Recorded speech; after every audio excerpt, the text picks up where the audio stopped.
All right, welcome to this explainer. Today, we're doing things a little differently. We're skipping the usual preamble, no textbook definitions to start, no long, boring histories of psychology. We're jumping right into the counseling chair for a real-world scenario. Why? Because today we are focusing entirely on one single, absolutely critical skill, recognizing and responding to what your client is really saying without accidentally shutting them down. Okay, let's dive right into this. Imagine you're a counselor. Maybe you're brand new to the field, and your client sits down and opens with exactly this statement. I've been thinking maybe I should cut back on drinking. I don't know, I just feel like things would be easier. This right here, this is the moment. It's a situation literally every novice counselor faces, and what you choose to say next is going to dictate the entire direction of the session. And, well, here is what we so often do. We enthusiastically say, "That's great. So when do you want to start?" Look, it comes from a good place, right? You want to help. But in the source material, this is called the writing reflex. It's that natural, almost overpowering impulse to jump into action, fix the problem, and direct the client toward a specific change. You heard the words cut back, and boom, you immediately went straight into planning mode. But listen to what happens next. The client instantly backpedals. They say, I haven't really decided anything. You try to save it, right? But you just said you wanted to cut back. And they completely close the door. I said maybe, I'm not sure. Just like that. By jumping on the client's hint of motivation way too fast, you've completely killed the conversation. They weren't ready for a 10-step plan. They were just expressing a thought, and your eagerness pushed them right back into resistance. Now, check out the contrast here. On the left side, we have that aggressive push for a plan. But over on the right, we have a simple, non-judgmental reflection. Part of you is starting to wonder if things could be different. Notice the difference? You aren't forcing a quit date. You are simply holding up a mirror to the tiny spark of motivation they just shared with you.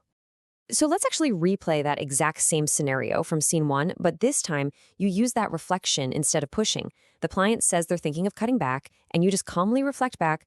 Part of you is starting to wonder if things could be different.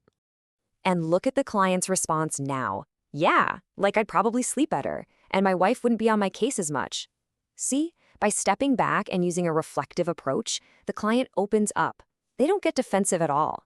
Instead, they actually offer you more ammunition for change. They are quite literally arguing for their own recovery. And this brilliantly illustrates how to keep that momentum going. You just reflect again.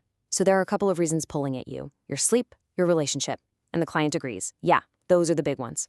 You didn't demand a plan. You just actively listened, and by doing so, you helped the client talk themselves further into the idea of change. So the absolutely crucial point here is understanding the code behind why that second scenario worked so well.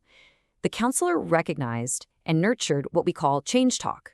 Change talk is basically any statement the client makes in favor of changing their substance use behavior.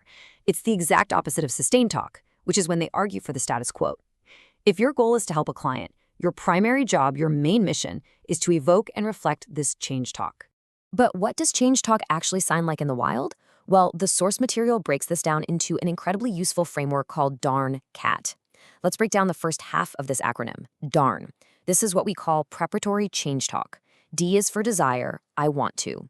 A is for ability, I could. R is for reason, it would help if. N is for need, I have to. Think back to our successful scene 1. The client said they were thinking of cutting back. That's desire. Then they mentioned sleeping better and their wife. Those are reasons. The counselor successfully spotted desire and reason and reflected them back perfectly.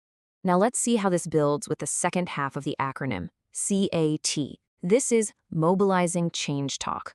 This signals the client is moving from just preparing or thinking about change to actually gearing up for action. C is for commitment, I will.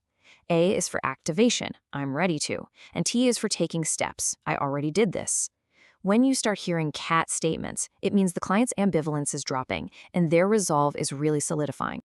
All right, let's move on to scene 2, the weekend without drinking.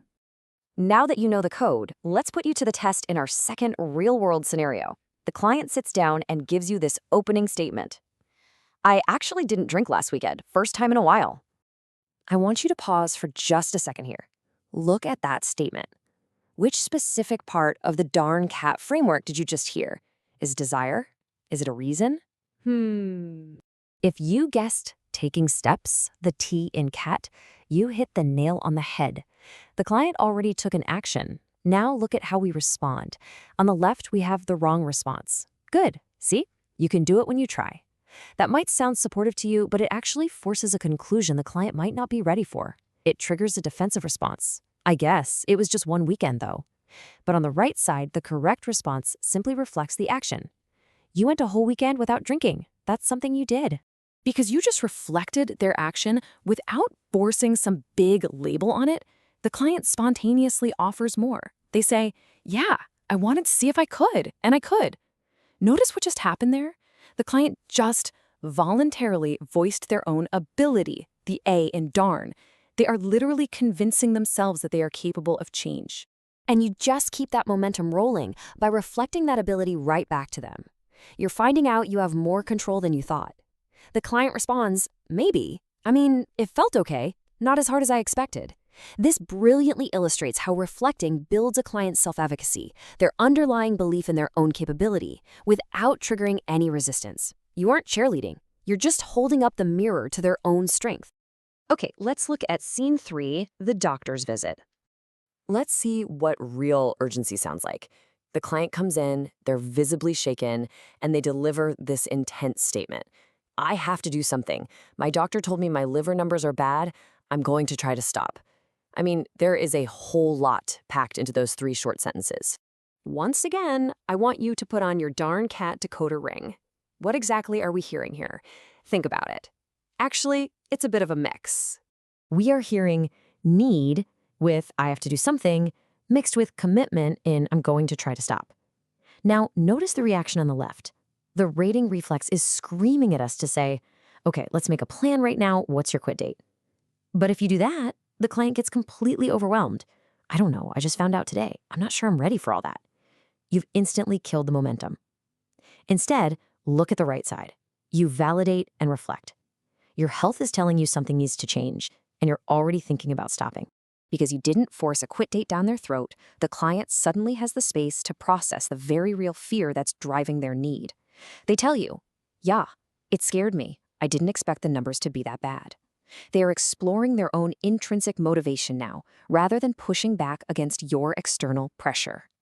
You finish the exchange by expertly reflecting the change talk you just heard. That hit you hard, and you're already thinking, I'm going to try. That's a real step. And then the client solidifies their own commitment. I think I mean it this time. Wow. You took a moment of frantic, fearful urgency, and by simply reflecting it, turned it into a grounded, growing commitment to change. So what you should really take away from all this is how to apply it immediately. If you're a counselor, especially if you're newer to this, I want you to try this highly actionable step in your very next session tomorrow. Step 1, listen for just one piece of the darn cat framework, just one. Desire, ability, reason, need, commitment, activation, or taking steps. Step 2, reflect that specific piece back to the client. No advice, no planning, just reflect it. Step 3, stop talking. Just pause. Let them fill the silence with even more change talk. I'm going to leave you with this final provocative thought to examine your own practice. When your client gives you a tiny glimpse of motivation, are you cultivating their change talk by holding up a mirror? Or are you accidentally killing it by jumping in way too fast to fix things? Mastering Darn Cat isn't about memorizing acronyms. It's about learning to hear the tiny whispers of change and giving them the space they need to grow.